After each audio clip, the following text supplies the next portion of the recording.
हम सबके प्रिय नेता, जिनको पूरा भारतवर्ष बहुत ज्यादा प्यार करता है, ऐसे आदरणीय मोदी जी इस विश्व के सबसे शक्तिशाली राजनेता हम सब लोगों के बीच में पहुंच चुके हैं। हर हर मोदी, हर हर मोदी।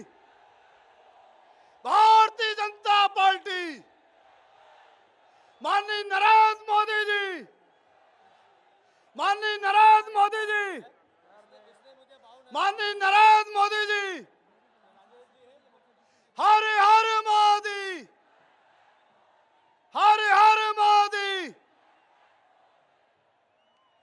मैं यहाँ के लोकप्रिय सांसद आदरणीय कोश्यारी जी से निवेदन करूंगा, बुके देकर आदरणीय जी भगत सिंह कोश्यारी जी स्वागत करेंगे। श्रीमान कोश्यारी जी। मैं पूर्व मुख्यमंत्री आदरणीय विजय बघेल जी से निवेदन करूंगा, बुके देकर आदरणीय मोदी जी का स्वागत करेंगे।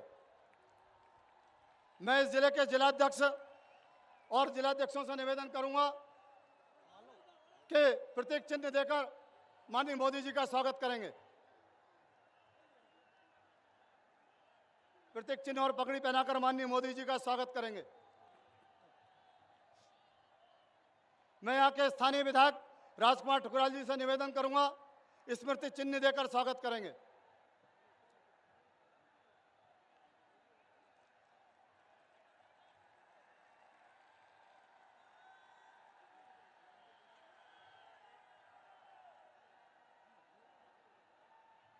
स्मृति चिन्ह फटाफट। भारतीय जनता पार्टी, माननीय नरेंद्र मोदी, हर हर मोदी, हर हर मोदी। अब मैं यहाँ के सभी प्रत्याशी, जितने हमारे भाजपा के प्रत्याशी हैं, सभी से निवेदन करूंगा कि बड़ी माला से उनका स्वागत करेंगे माननीय मोदी जी का। लाओ फटाफट लाओ, सौरभ जी माला लाओ फटाफट, फटाफट सौरभ जी माला लाओ ना फटाफट। बड़ी माला से सभी प्रत्याशी आदरणीय मोदी जी का स्वागत करेंगे। सभी प्रत्याशी इस लोकसभा के, जल्दी लाओ भाई, जल्दी लाओ।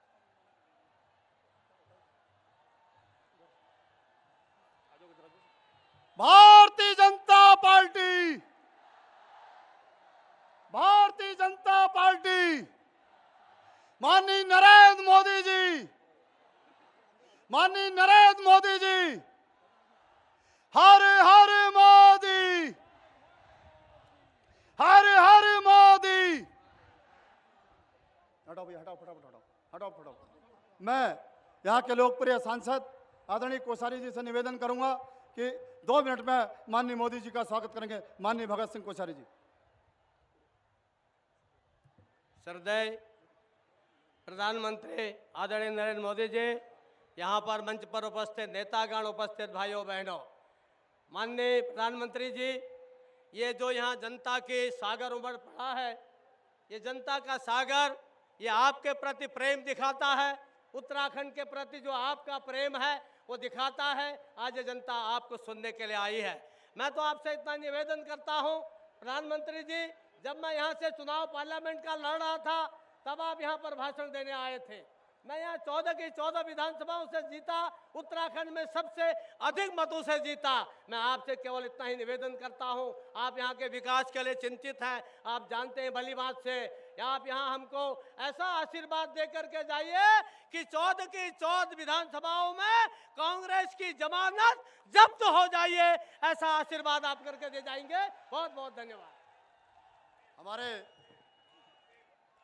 दृष्टि पत्र जो भारतीय जनता पार्टी का बना है, उसके चेयरमैन आदरणीय बच्चे सिंह रावत जी यहाँ पर उपस्थित हैं। उनसे मैं निवेदन करूंगा, माननीय मोदी जी को इस प्रदेश का दृष्टि पत्र यहाँ पर सौंपेंगे। श्रीमान बच्चे सिंह रावत जी। भारतीय जनता पार्टी, भारतीय जनता पार्टी, हर हर मोदी, हर घर मोदी, हर हर मोदी, घर घर मोदी। अब मैं हम सबको जिनका इंतजार था, इस विश्व के सबसे शक्तिशाली राजनेता आदरणीय मोदी जी से निवेदन करूंगा, हम सबको संबोधित करेंगे, हम सबका मार्गदर्शन करेंगे। भारतीय जनता पार्टी, माननीय नरेंद्र मोदी जी, माननीय नरेंद्र मोदी जी।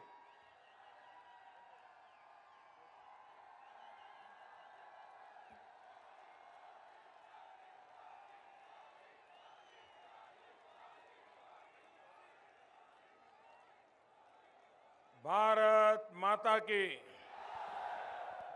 भारत माता की। मंच पर विराजमान संसद में मेरे साथी पूर्व मुख्यमंत्री श्रीमान भगत सिंह जी कोश्यारी, पूर्व मुख्यमंत्री श्रीमान विजय बहुगुणा जी, पूर्व मंत्री श्रीमान यशपाल जी आर्य, रुद्रपुर से भाजपा के उम्मीदवार श्री राजकुमार ठकुराल जी,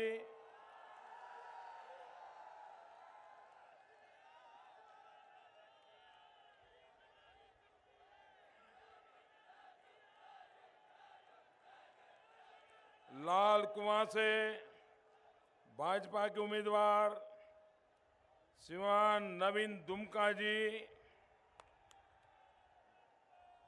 नानक मत्ता से उम्मीदवार श्रीमान प्रेम सिंह राणा जी, खटीमा से उम्मीदवार श्रीमान पुष्कर सिंह धामी जी, जसपुर से भाजपा के उम्मीदवार श्रीमान शैलेंद्र मोहन सिंघल जी, किच्छा से भाजपा के उम्मीदवार श्रीमान राजेश शुक्ला जी, गदरपुर से भाजपा के उम्मीदवार श्री अरविंद पांडे जी, काला डूंगी से उम्मीदवार श्री बंशीधर भगत सिंह, सितारगंज से उम्मीदवार श्रीमान सौरभ बहुगुणा जी, हल्द्वानी जिला उपाध्यक्ष श्रीमान प्रदीप बिष्ट, काशीपुर जिला अध्यक्ष श्रीमान राम मल्होत्रा जी, मंच पर विराजमान श्रीमती सोनी कोहली जी, श्रीमान गजराज बिष्ट जी, श्याम जाजू जी, सभी वरिष्ठ महानुभाव और विशाल संख्या में पधारे हुए मेरे प्यारे भाइयों और बहनों, मेरे साथ बोलिए भारत माता की। दोनों हाथ ऊपर करके पूरी ताकत से बोलिए भारत माता की, भारत माता की, भारत माता की। बहुत बहुत धन्यवाद।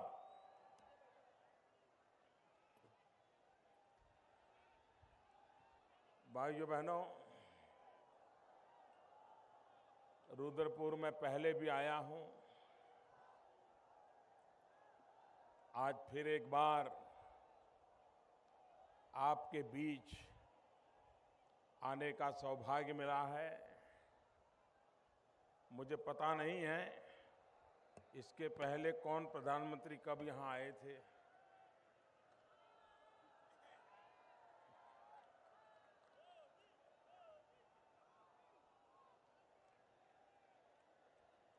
मेरे सामने सिर्फ उत्तराखंड नहीं है, एक लघु हिंदुस्तान है मेरे सामने।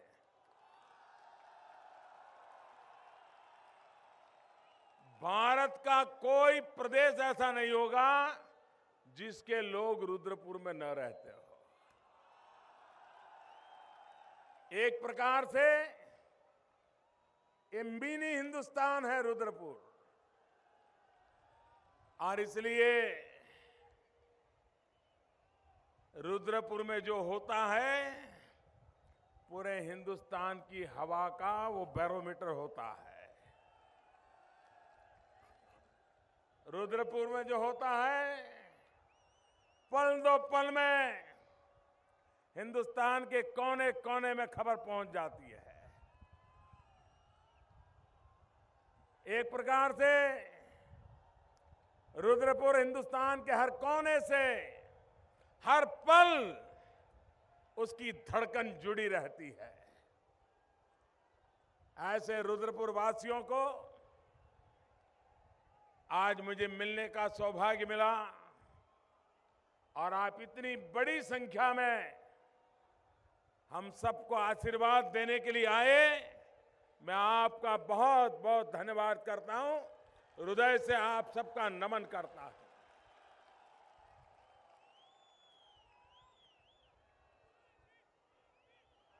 उत्तराखंड के मेरे प्यारे भाइयों बहनों,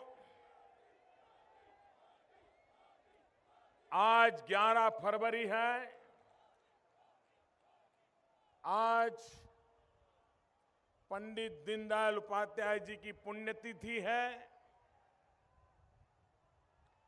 और आज से ठीक 1 महीने के बाद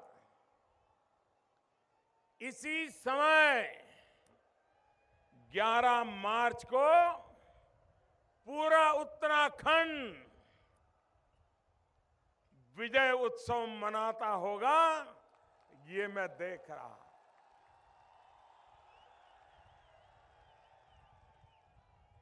इसकी झलक नजर आ रही है। भाइयों बहनों, मैं अभी आज उत्तर प्रदेश से आ रहा हूं। उत्तर प्रदेश में जब था तो मुझे आज खबर मिली कि उत्तर प्रदेश में एमएलसी का चुनाव चल रहा था। 3 सीटों का नतीजा आया आज एमएलसी का चुनाव का। गोरखपुर, कानपुर, बरेली, तीनों की तीनों सीटें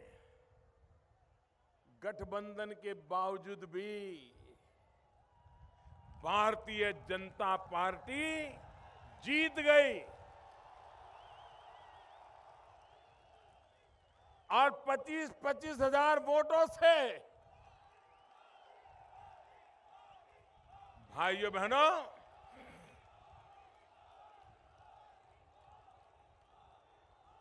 ये हवा का रुख कहां है, इसका ये सैंपल सर्वे था। मुझे मालूम नहीं, मैं दौरे पर हूं, टीवी में खबरें आ रही है कि नहीं मुझे पता नहीं है, लेकिन आज विजय श्री की शुरुआत हो चुकी है।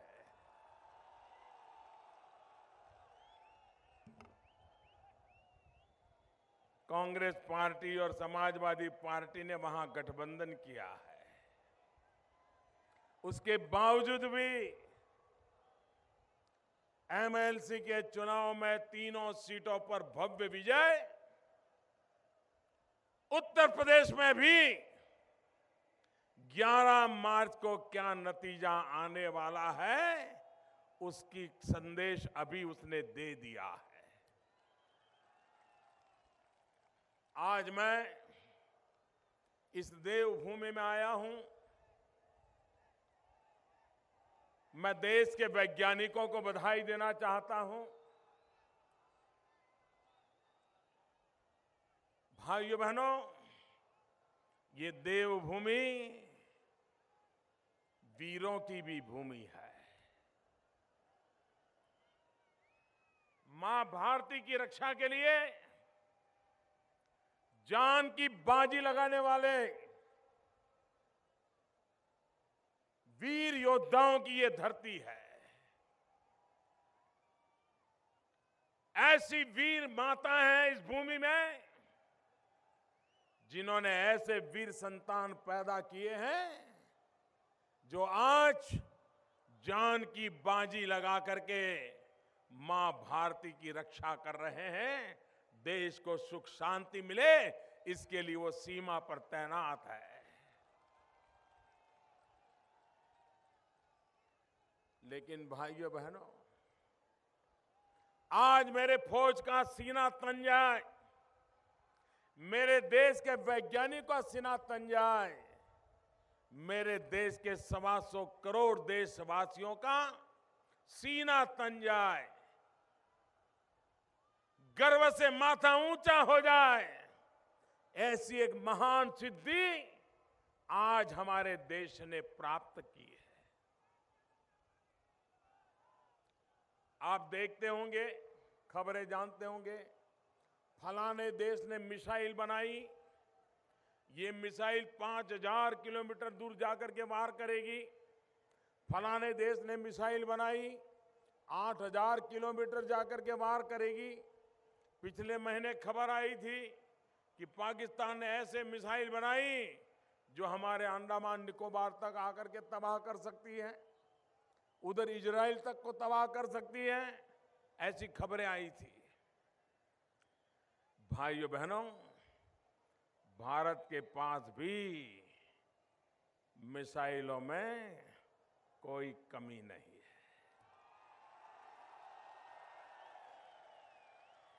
लेकिन आज भारत ने एक बहुत बड़ा पराक्रम किया। आज भारत के वैज्ञानिकों ने एक सफल प्रयोग किया कि किसी भी दुश्मन देश की मिसाइल उसके यहां से निकले और हमारे यहां पहुंचने से पहले ही 150 किलोमीटर ऊपर हवा में उसी को मार सकता है, ऐसी मिसाइल पैदा कर दी। भाइयों बहनों, 150 मील ऊपर अवकाश में आने वाली मिसाइल को निशाना ताक करके, वो गति में है, कितनी स्पीड से क्यों न जाती हो, हमारे देश के वैज्ञानिकों ने ऐसी मिसाइल बनाई है, वहीं पर उसका खात्मा हो जाएगा। दुनिया में अब तक ये काम बड़े बड़े 4 या 5 देश ही कर पाए हैं। ये हिंदुस्तान के वैज्ञानिकों ने आज अपना नाम दर्ज कर दिया है। मैं देश के वैज्ञानिकों को बधाई देता हूं। देश के 125 करोड़ देशवासियों को सुरक्षा के लिए, इतनी बड़ी अहम सफलता के लिए हृदय से बहुत बहुत शुभकामनाएं देता। भाइयों बहनों, हम पता नहीं हमारे कांग्रेस के लोग, हमारे विरोधी दल के लोग पता नहीं कौन सा बयान देंगे। वो कहेंगे मोदी सबूत लाओ, 150 माइल ऊपर गए कब थे, मिसाइल पर वार कब किया था, जरा बताओ। क्योंकि सर्जिकल स्ट्राइक का भी सबूत मांग रहे थे। देश के फौज के लोग सीमा पार दुश्मन के मुल्क में, इलाके में जाकर के उसके दांत खट्टे कर करके वापिस लौट आए। अभी तक दुश्मनों को होश नहीं आ रहा है कि ये कैसे हुआ। पूरी दुनिया चर्चा कर रही है कि भारत की फौज में ये ताकत है, लेकिन भाइयों बहनों, हमारे देश की राजनीति इतनी नीचे गिर गई कि देश के कुछ राजनीतिक दल, कुछ राजनेता ये पूछने लगे कि जरा सर्जिकल स्ट्राइक का सबूत दो, सबूत। मुझे बताइए, ये देश के जवानों का अपमान है कि नहीं है? देश की सेना का अपमान है कि नहीं है? देश के सामर्थ्य का अपमान है कि नहीं है? देश के विश्वास का अपमान है कि नहीं है? देश की संकल्प शक्ति का अपमान है कि नहीं है? भाइयों बहनों, क्या ऐसे लोगों को ये देवभूमि में अभी भी मौका दिया जाएगा क्या?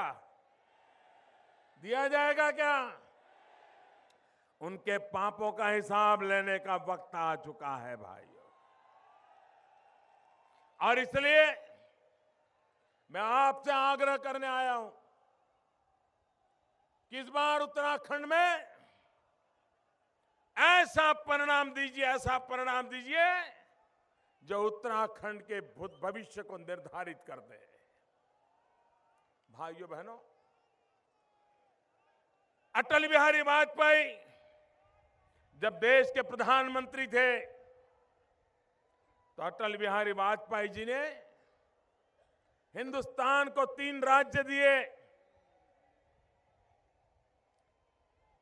झारखंड, छत्तीसगढ़, उत्तराखंड। और आज जो रुद्रपुर बना है, ये जो आज पूरा औद्योगिक इलाका तैयार हुआ है, उसका अगर श्रेय किसी एक व्यक्ति को जाता है तो अटल बिहारी वाजपेयी सरकार की नीतियों को जाता है। उन्होंने जो टैक्सेशन में नीतियां बनाई, उसका परिणाम है कि यहां औद्योगिक नगरी बनना शुरू हो गया और देश भर के लोग रोजी रोटी कमाने के लिए यहां आने लगे।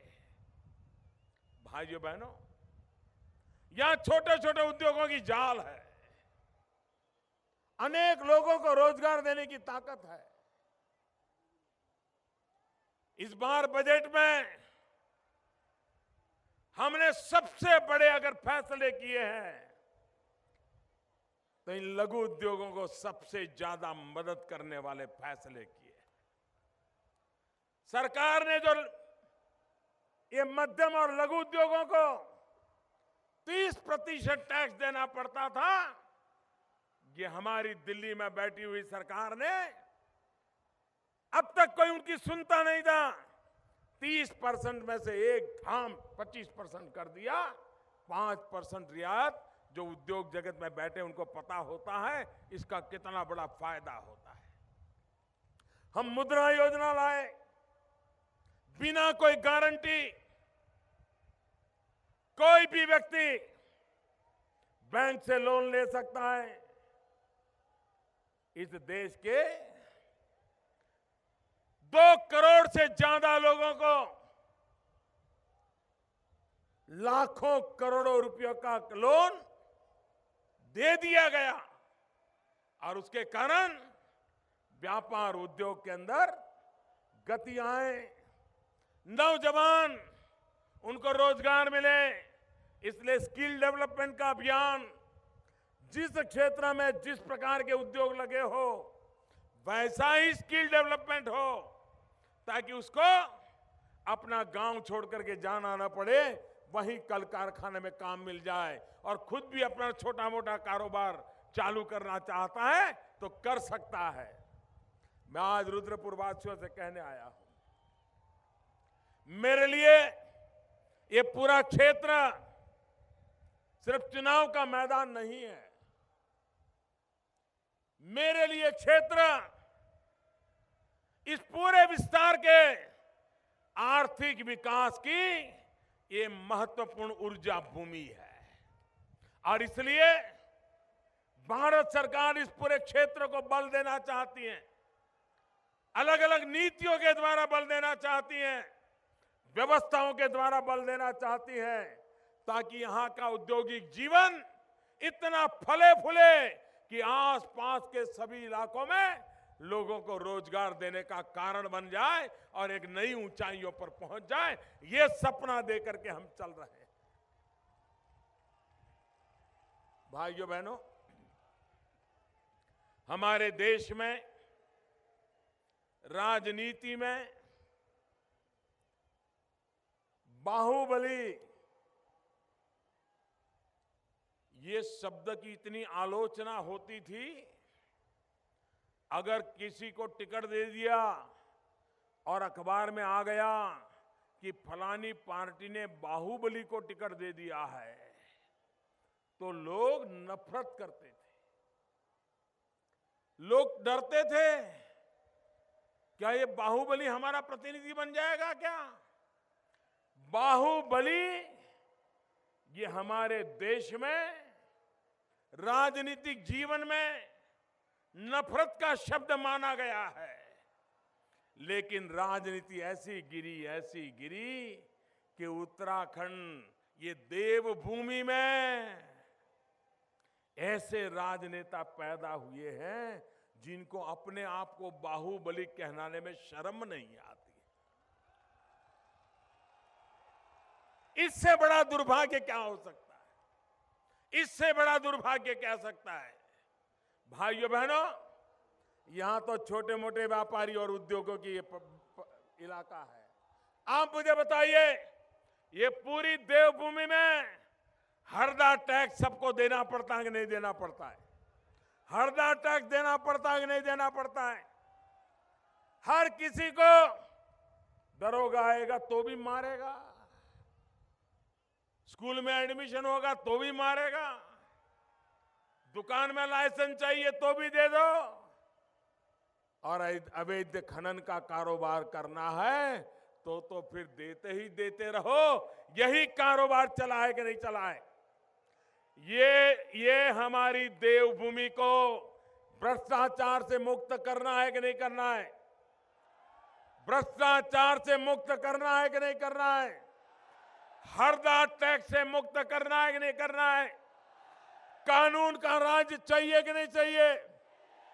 ईमानदारी का राज चाहिए कि नहीं चाहिए?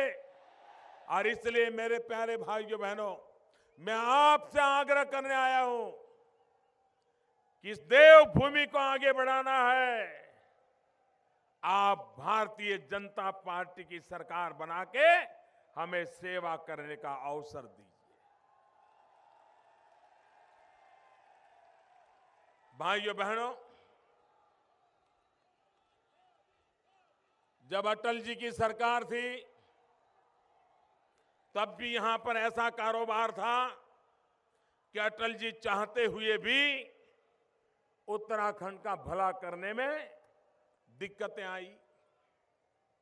मैं 2.5 साल से बैठा हूं, अनेक काम करने के लिए मैंने योजनाएं रखी, उत्तराखंड को आगे बढ़ाने के लिए योजनाएं रखी, लेकिन यहां ऐसे लोग बैठे हैं कि जिनको विकास में कोई रुचि नहीं है, सिर्फ अपनी कुर्सी बचाने में रुचि है, और इसलिए विकास के काम नहीं हुए। भाइयों बहनों, आज मेरी देवभूमि हिमालय की ऊंचाइयों पर है, लेकिन ये राजनीति ने ऐसे गड्ढे में डाला हुआ है, ऐसे गड्ढे में डाला है, इसको बाहर निकालने के लिए 2-2 इंजन लगाने पड़ेंगे। 2-2 इंजन, एक उत्तराखंड की भाजपा सरकार इंजन और दूसरी केंद्र में मोदी सरकार का इंजन। 2 इंजन लगेंगे तब जाकर के उत्तराखंड ये गड्ढे में से बाहर आएगा। और इसलिए भाइयों बहनों, विकास एक ही रास्ता है। सब समस्याओं का समाधान सिर्फ और सिर्फ विकास में है। और विकास की बात जब मैं करता हूं तब भाइयों बहनों, विकास का विद्युत चाहिए, विकास का कानून व्यवस्था चाहिए, विकास का सड़क चाहिए। अगर उत्तराखंड को इन व्यवस्थाओं से जोड़ दिया जाए तो उत्तराखंड के लोगों में दम है, वो यहां का इस भूमि को नंदनवन बना करके छोड़ देंगे। ये ताकत यहां के लोगों की।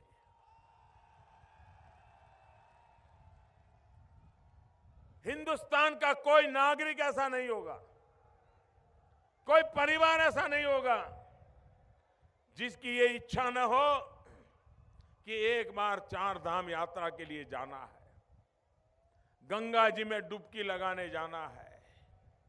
125 करोड़ देशवासी जिनके दिल में यह आकांक्षा हो, विश्व के लोगों के लिए देवभूमि आकर्षण का केंद्र हो। यहां यात्रा धामों के विकास के लिए, यहां टूरिज्म के विकास के लिए अनेक संभावनाएं पड़ी हुई है। पूरे हिंदुस्तान में जितने यात्री हैं, उससे आधे यात्री अकेले उत्तराखंड में आने को लालायित हो जाएंगे अगर हम सही व्यवस्थाएं दें। और भाइयों बहनों, अगर कोई उद्योग लगता है, 10 लाख रुपए का पूंजी निवेश होगा तो 15-17 लोगों को रोजगार देता है। अगर किसानी करता है तो थोड़े ज्यादा लोगों को रोजगार देता है। लेकिन कम पूंजी से अगर टूरिज्म में पैसा लगाया तो सबसे ज्यादा लोगों को रोजगार देता है। और इसलिए भाइयों बहनों, जिस प्रकार से यहां के औद्योगिक विकास की जरूरत है, उसी प्रकार से पूरे उत्तराखंड में, ये देवभूमि में हर प्रकार के टूरिज्म की संभावनाएं हैं। विश्व के लोगों को आकर्षित करने की ताकत है। हम आज पूरे दुनिया में योग को लेकर के जो डंका बजाया है, आज दुनिया पूरी हमारे देश को योग को जानने सीखने के लिए इस धरती पर आने के लिए लालायित हो रही। कितने लोगों को रोजगार मिलेगा? 4 धाम, सदियों से हम 4 धाम की बात सुन रहे हैं। यात्री कष्ट झेल करके 4 धाम की यात्रा पर जा रहे हैं। क्या 70 साल के बाद इन 4 धाम की यात्रा के लिए सही रास्ते वगैरह लोगों को मिल सकते हैं कि नहीं मिल सकते? क्यों नहीं मिले? भाइयों बहनों, 12,000 करोड़ रुपए लगा करके हमने 12,000 करोड़ रुपए, ये कम आम नहीं है, 12,000 करोड़ रुपए लगा करके 4 धाम को जोड़ने के लिए आधुनिक से आधुनिक टेक्नोलॉजी वाले और सभी मौसम में चलने वाले रोड बनाने का काम शुरू कर दिया है। वादे नहीं, काम शुरू कर दिया है। और 11 मार्च को अगर हमारी अनुकूल सरकार आ गई, और आएगी, ये मुझे साफ लगता है भाइयों, ये नजारा कह रहा है आएगी। आपको मैं कहता हूं, हमने जो तय किया है उससे भी जल्दी हम पूरा करके देंगे। अगर एक बार ये हो जाता है, आप कल्पना कर सकते हैं कितनी बड़ी मात्रा में टूरिस्ट आना शुरू हो जाएगा, कितने नौजवानों को रोजगार मिलना शुरू हो जाएगा। और इसलिए भाइयों बहनों, हम जो निर्णय करते हैं उसको लागू करके रहते हैं। 1 रैंक 1 पेंशन हमारे देश के फौज के जवान 40 साल से मांग कर रहे थे। कांग्रेस की किसी सरकार ने अध्ययन भी नहीं किया, स्टडी भी नहीं किया कि आखिर 1 रैंक 1 पेंशन है क्या, कैसे लागू होता है, कितना बोझ आता है, कितनी खर्च आता है। कुछ नहीं, हर चुनाव में बोल देना हम और 1 रैंक 1 पेंशन लागू करेंगे। 40 साल हो गए, लागू नहीं किया।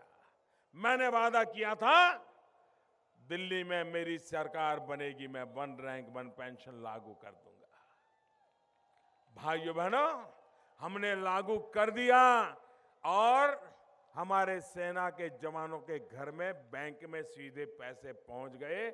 अब तक 6,000 करोड़ रुपए से ज्यादा रकम पहुंच गई है और इस आखिरी हफ्ता बाकी है, वो भी आने वाले दिनों में पहुंच जाएगा। ये काम हम करते हैं भाई।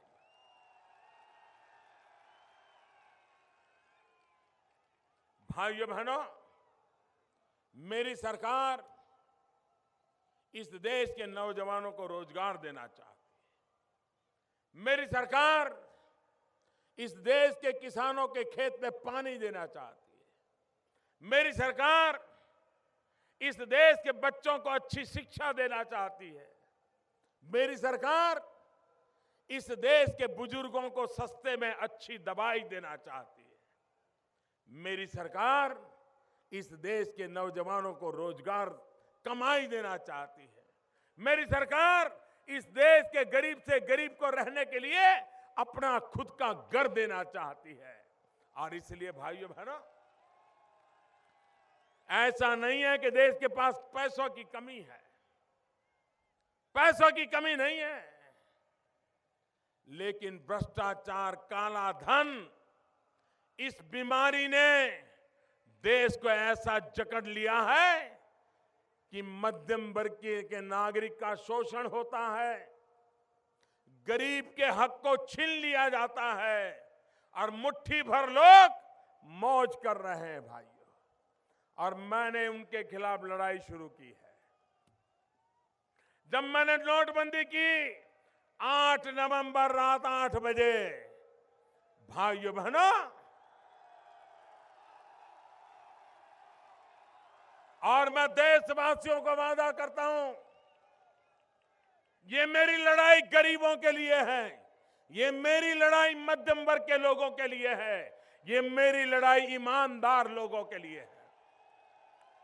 जिन्होंने देश को लूटा है उन्हें देश को लौटाना पड़ेगा। ये लड़ाई लड़ने के लिए मैं निकला हूं।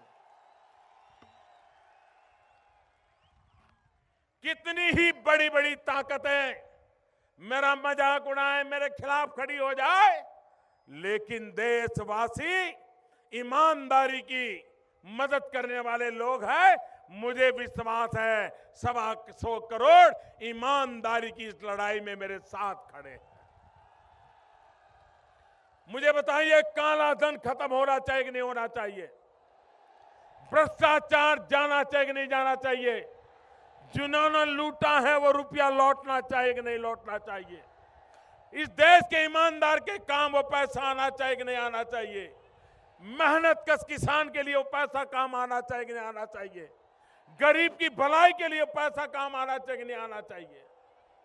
भाइयों बहनों, आपके आशीर्वाद से मैं ये लड़ाई लड़ रहा हूं। अच्छों को कबाट में बंडल के बंडल रखे थे, नीची मुंडी करके बैंक में जमा कराने पड़े। अब उनका हिसाब मांगा जा रहा था, कहां से लाए थे। भाइयों बहनों, कभी कभी कुछ लोगों के दिमाग में भ्रम होता है कि काला धन व्यापारी लोग करते हैं। भाइयों बहनों, व्यापारी तो कभी मौका मिल जाए, हो सकता है 20 रुपये का माल 25 में बेचेगा, कभी उसको 100 रुपया सरकार को देना होगा तो 80 रुपया देगा, कुछ रख लेगा। भाइयों बहनों, देश का उतना नुकसान उन्होंने ज्यादा नहीं किया है। अगर उनको अफसर लोग परेशान न करे, उसको रिश्वत के पैसे देने की जरूरत न पड़े, तो इस देश का व्यापारी, इस देश का मध्यम वर्ग का व्यक्ति 1 रुपये की चोरी करना नहीं चाहता है। वो ईमानदारी की जिंदगी जीना चाहता है। बेईमानी की है बाबुओं ने, बेईमानी की है राजनेताओं ने। सत्ता पर जिनके पास कुर्सी थी उन्होंने ही लूटा है भाइयों बहनों, और मैं उनसे ही निकालना चाहता हूं। जिन्होंने लोगों पर अपनी सत्ता का रौब जमा करके लूटा है, गैर कानूनी काम करके लूटा है, मेरी लड़ाई उनके खिलाफ है। और इस लड़ाई का काम मैंने नोटबंदी से शुरू किया है। भाइयों, हमने बेनामी संपत्ति का कानून बनाया है। क्या किसी किसान की बेनामी संपत्ति होती है? किसी शिक्षक की बेनामी संपत्ति होती है? किसी फौजी की बेनामी संपत्ति होती है? ये बेनामी संपत्ति होती है बाबुओं की,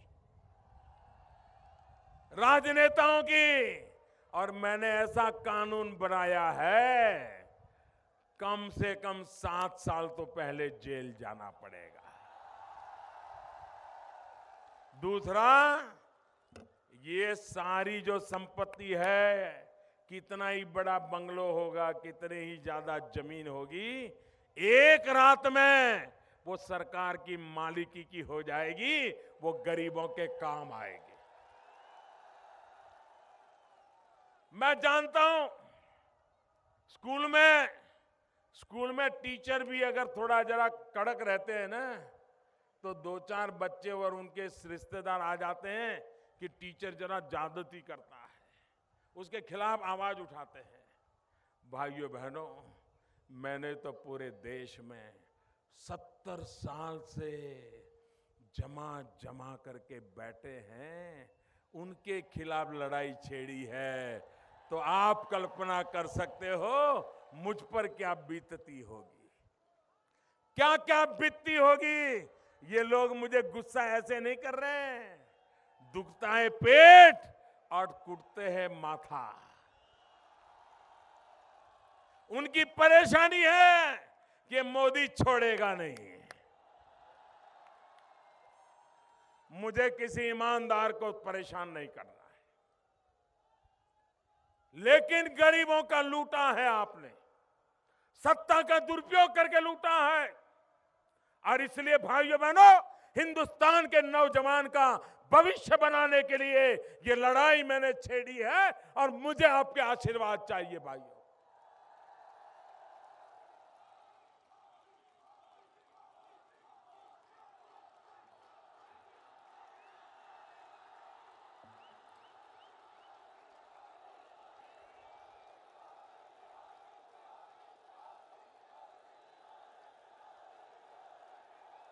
और बेशर्मी देखो, बेईमानों की बेशर्मी देखो। कैमरा के सामने रुपयों की लेती देती की चर्चा करते हैं तो भी शर्म का नामो निशान नहीं है जी। और इसलिए भाइयों बहनों, मैं जानता हूं यह लड़ाई मुश्किल होगी, हर डगर मुझे खतरे होंगे, लेकिन 125 करोड़ देशवासियों के आशीर्वाद है। खतरों से खेलना मेरा स्वभाव है।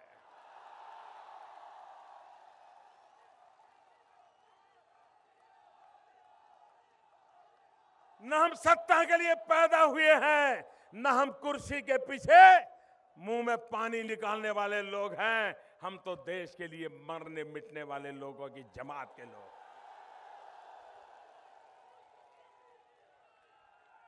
इसलिए भाइयों बहनों, देश एक बदलाव से गुजर रहा है। 70 साल की बेईमानी के कालखंड से ईमानदारी के रास्ते पर चलने के लिए आज देश तैयार है। भाइयों बहनों, कभी आपने सोचा है, हमारे देश का 70 साल का इतिहास देख लीजिए, हमेशा सरकार कोई निर्णय करे तो जनता सरकार के सामने होती है, सरकार और जनता के बीच में लड़ाई होती है, संघर्ष होता है। ये ऐसा निर्णय था नोटबंदी का कि जिसमें जनता और सरकार एक थे, जनता और सरकार एक थे। ऐसा कभी नहीं होता है। और कुछ लोग अलग अलग थे तो कौन थे? जिन्होंने वो थप्पे जमा किए ना, वो जरा परेशान थे। और इसलिए भाइयों बहनों, भ्रष्टाचार, काले धन के खिलाफ सफलता पा करके रहना है, देश को जगाते रहना है, कठोर कदम उठाते रहना है, बेईमानों को सजा देकर के ही चुप रहना है। इस संकल्प के लिए देवभूमि में एक ईमानदार सरकार बनाने के लिए मुझे आपका साथ चाहिए। और मैं देवभूमि वासियों को कहना चाहता हूं, ये उत्तराखंड अटल जी के सपनों का उत्तराखंड है। अटल जी के सपनों को पूरा करने के लिए मैं अपने आप जितनी ताकत लगा सकता हूं लगाता रहूंगा। आपके साथ कंधे से कंधा मिला करके चलूंगा, ये आपको वादा करने आया हूं। कभी आपको कमी महसूस नहीं होने दूंगा। आपको देवभूमि अपनी लगेगी, दिल्ली भी आपको अपना लगेगा। ये स्थिति में बना करके रहूंगा भाइयों। और इसलिए मैं कल्पना नहीं कर सकता हूं, रुद्रपुर में इतनी जबरदस्त भीड़, मैं देख रहा हूं ये पर्दे भी निकाल देने पड़े आपको। कोई कल्पना कर सकता है कि इतनी भीड़ हो सकती है एक सभा में? भाइयों बहनों, ये ईमानदारी का मेला है, ईमानदारी का मेला है। ये भ्रष्टाचारियों के खिलाफ लड़ाई लड़ने का ये विजय नाद है भाइयों बहनों, विजय नाद है। और इसलिए मैं आज देवभूमि को नमन करता हूं। मैं उधर भी देख रहा हूं, कोई कमी नहीं साहब, चारों तरफ। मैं आपका बहुत आभारी हूं। आप मुझे आशीर्वाद देने आए। 15 तारीख को बारी मतदान कीजिए, पहले मतदान और बाद में जलपान। पहले मतदान फिर जलपान, और इस विजय के लिए मत दीजिए। आपका बटन विजय का बटन होगा। कमल के निशान पर बटन दबाइए। भ्रष्टाचार के खिलाफ लड़ाई लड़ने के लिए बटन दबाइए। ईमानदारों को मदद करने के लिए बटन दबाइए। देश में भ्रष्टाचार के खिलाफ इस लड़ाई को जीतने के लिए बटन दबाइए। इसी एक अपेक्षा के साथ मेरे साथ बोलिए, भारत माता की। पूरी ताकत से बोलिए, दोनों मुट्ठी बंद करके बोलिए। सभी उम्मीदवार आ जाइए।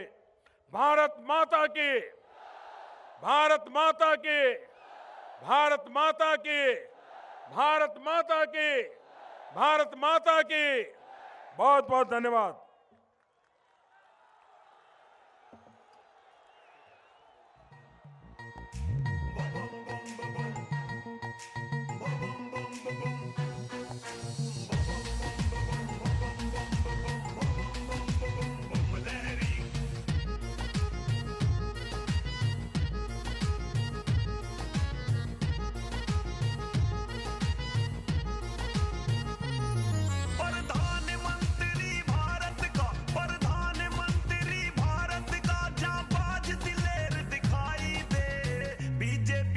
शेरों में ये बब्बर शेर दिखाई दे। हाँ, बीजेपी के शेरों में ये बब्बर शेर दिखाई दे। प्रधानमंत्री भारत का, प्रधानमंत्री भारत का जाबाज दिलेर दिखाई दे। बीजेपी के शेरों में ये बब्बर शेर दिखाई दे। हाँ, बीजेपी के शेरों में ये बब्बर शेर दिखाई दे।